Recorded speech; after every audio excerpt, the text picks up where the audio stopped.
Sir আপনি শুধু আমার অর্ডারটা দেন স্যার, দেখেন আমি কি করি। ওর 14 গোষ্ঠীর নাম সে বলবো, আর বাপের নাম বলবে, মায়ের নাম বলবে, খালার নাম বলবে, ব্যক্তির নাম বলবে।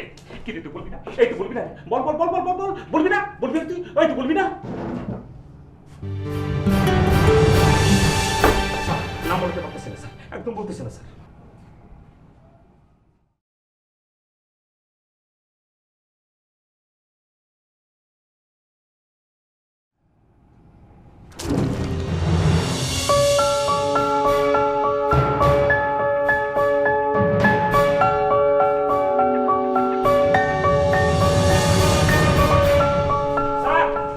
বলেন।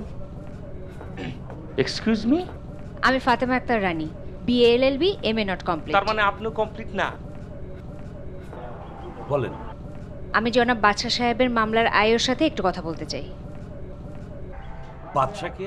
ওই যে স্যার নিজের নাম ঠিক মতো বলতেছে না, সারাক্ষণ বং ধরে থাকে, ডুলে ডুলে কথা হয় এমনি এমনি, সেই জন্য। আর বাসার সাথে আপনার সম্পর্ক কি? আমি ওনার কেসটা দেখছি। আপনি তো নিজেই কমপ্লিট না, আপনি আর কেসে আবার কি দেখবেন? এই, চুপ থাকো। কোন ভদ্র মহিলার সাথে এইভাবে কথা বলে? এমনিতে পুলিশের বদনামের সীমা নাই। আপনি আসেন। জি চলুন। স্যার আমি কি আপনার সাথে যেতে পারি? না, তুমি কেন আসবা? সমস্যা আছে স্যার, স্যার আমাকে আসতেই হবে। আসো, আসেন। জি নাম নাম বাদশাহ। বাদশাহ। আসল নাম কি? সালাউদ্দিন বাদশাহ। বাবার নাম কি? বাবার নাম বাবার নাম বাবার নাম কি? নাম রাখতে পার বাদশা, আর নিজে বাপ ওই শাহের মতো দাগ দাগ দৌড়ে বেড়াই দিচ্ছ। এসব কি কি শুরু করছো তুমি? বুঝতে পারছি তাই তুমি আজকাল হিন্দি ছবি একটু বেশি দেখা শুরু করছো। সেখানে যত সব খেজর খেজর দৃশ্য, খেজর খেজর কাপড় চাপড় হিন্দি তারা ঘুরে বেড়ায়, এই জন্য তুমি এইসব শুরু করছো। বাংলা ছবিতে কোনো ছেলে তার বাপের মুখের সামনে এইভাবে কথা বলে না। ওরা সিনেমা, লাইফটা বাংলা সিনেমা না, বুঝছেন? তা আমি এমন কি অপরাধ করছি যে তুমি এত বড় বড় কথা বলতেছো? হ্যাঁ, আমি এমন কি অন্যায় করছি? তুমি কিছু করো না কেন? না, কিছু করো না, কিচ্ছু করি না। কোনো অন্যায় করো না। না, মানুষের যে করতেছে সব মিশা, সব মিথ্যা কথা, সব মিশা কথা, সব মিথ্যা কথা। আজ মার এই অবস্থা হয়েছে কিল্লাই কও? মার এই অবস্থার জন্য তুমি দায়ী। নাচবার জীবনটা এই বয়সে শেষ হয়ে গেছে কিল্লাই, কথা কইতেছো না কিল্লাই? হ্যাঁ, এই সব কিছুর জন্য তুমি দায়ী। হ্যাঁ, তোমারে জমজমের কূপের পানিতে গোসল করা হ্যাঁ বুঝতে পারছি তো।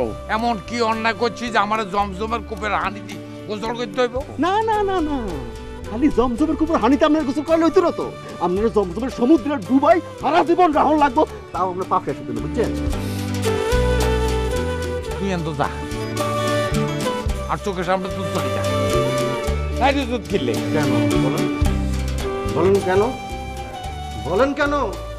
বলেন। কি কি কেন? আপনার অবস্থা কি হয়েছে জানেন কি? হ্যাঁ, আপনার মায়ের, আপনার বোনের, আপনার তিনজন রে ভূতে কি যাইতাছে। দুনিয়ার মানুষে এক বেলা খাইতে পারে না, আপনারা 4 বেলা খান, হাঙ্কার দিচ্ছে ঘুমান। দুনিয়া কেমনে চলে এটা টের পান না কেন? এই দুনিয়াতে বহুত লোক আছে যারা হারা দিনও এক বেলা খাইতে পারে না, পাংখা তো দূরে থাক, খাওয়ানোর জায়গাও নাই, কিন্তু তারা পরিবার পরিজন নিয়ে সুখে শান্তিতে আছে। সুখে আছে? বেশি ফোন দিদি মারাইয়েন না, মানুষে এক বেলা খাইতে পারে না, গাছ কাপড় নাই, পেটে ভাত নাই, এতে কয় সুখে আছে? হ্যাঁ, সামনে গো সারা দুনিয়ার সুখ যদি আই খরাত করি লই আসি আপনাকে সামনেতেই, তা আপনাকে আই সুখী করতে মারতাম না। আমরা কেউ কি আমার কাছে কোনোদিন কিছু চাইছি? আমি চাইছি, মা চাইছে, নাজমা চাইছে, বলেন? সাউন্ড লাগে না, আপনাকে বাপ সাপ দেখে আমি সেটা বুঝতাম পারি। এই তো মহারানী, আমরা কথা বলেন না কেন? কথা বলেন। ওরা কিছু বলবে না, জবাব দেন। ওরা কিছু, ইটা আছে, ইটা উড়ে মারি কিন্তু। ওরা কিছু বলবে না। হ্যাঁ, কেন কেন বলবে না? আপনি কি বলার এজেন্সি নিচ্ছেন নাকি? বলেন। আজকে থেকে হ্যাঁ, আপনার কাছে আমরা কেউ কিছু চাই না।